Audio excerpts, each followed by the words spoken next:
आज मराठवाडा मुक्ती दिन निमित्ताने जे कार्यक्रम आयोजित केलेला आहे नांदेड वाघाळा शहर महापालिका यांच्या आरोग्य केंद्र जे दवाखान्याला नाव देण्यात आलेलं आहे स्वातंत्र्य सैनिक कैलासवासी अनंतराव नागापूरकर त्या निमित्ताने आज कृतज्ञ सोहळा ठेवलेला आहे आणि या कार्यक्रमाचे अध्यक्ष समिती परिषदेचे विकास पुरुष म्हणजे मागण्या करणारे आणि या कार्यक्रमाचे अध्यक्ष म्हणजे आमचे ज्येष्ठ काका म्हणजे व्यंकटेश काब्दे साहेब, दुसरे आमचे लाडके प्रजावाणीचे संस्थापक संतनुजी डोईफोडे साहेब,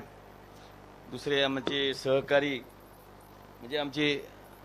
ज्येष्ठ आमचे सगळ्याचे आदरणीय या नांदेड जिल्ह्याचे माजी महापौर बलवंतसिंग गाडेवाले, माझे आमचे दादा नगरसेवक माझे सहकारी मित्र बाबूराव गजबारे साहेब, दुसरे सहकारी मित्र वीरेंद्रसिंग गाडेवाले आणि दुसरे आमचे कासलीवार आमचे मित्र विटीकर आणि या दवाखान्याचे जे मुख्य अधिकारी आरोग्य आमच्या मॅडम सर्व आणि या नांदेड जिल्ह्याचे महापालिकेचे मुख्य बांधकाम विभागाचे गिरीश कदम साहेब आणि सन्मानी व्यासपीठ आणि जे कार्यक्रम ठेवण्यात आलेला आहे त्यांच्या मार्गदर्शनाखाली त्यांच्या आदेशाखाली ते म्हणजे आमचे मित्र प्रदीप नागापूरकर साहेब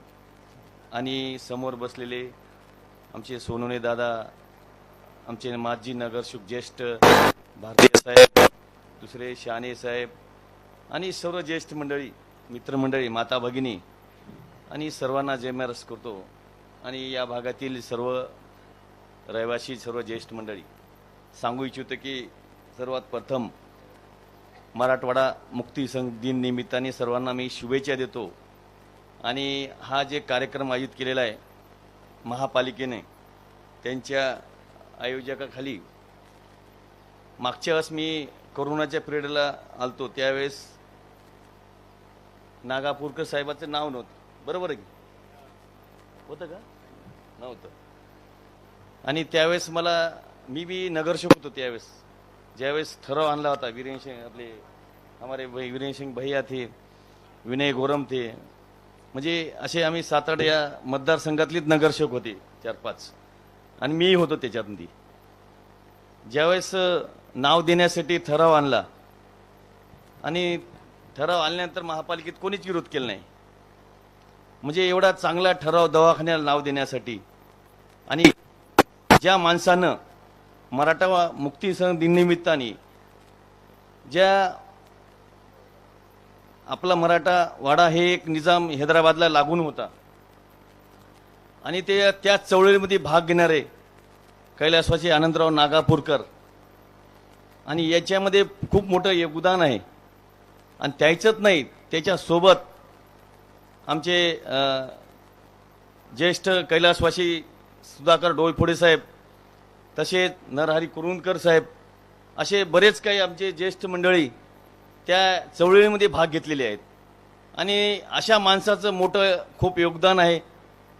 आणि त्यावेळेस ठराव आल्यानंतर त्याला लगेच पास करून टाकलं, एकही मिनिटं लागलं नाही आणि अशा माणसाचं एक नाव देणं म्हणजे काय चांगली गोष्ट आहे, याला विरोध कोणी करू शकत नाही।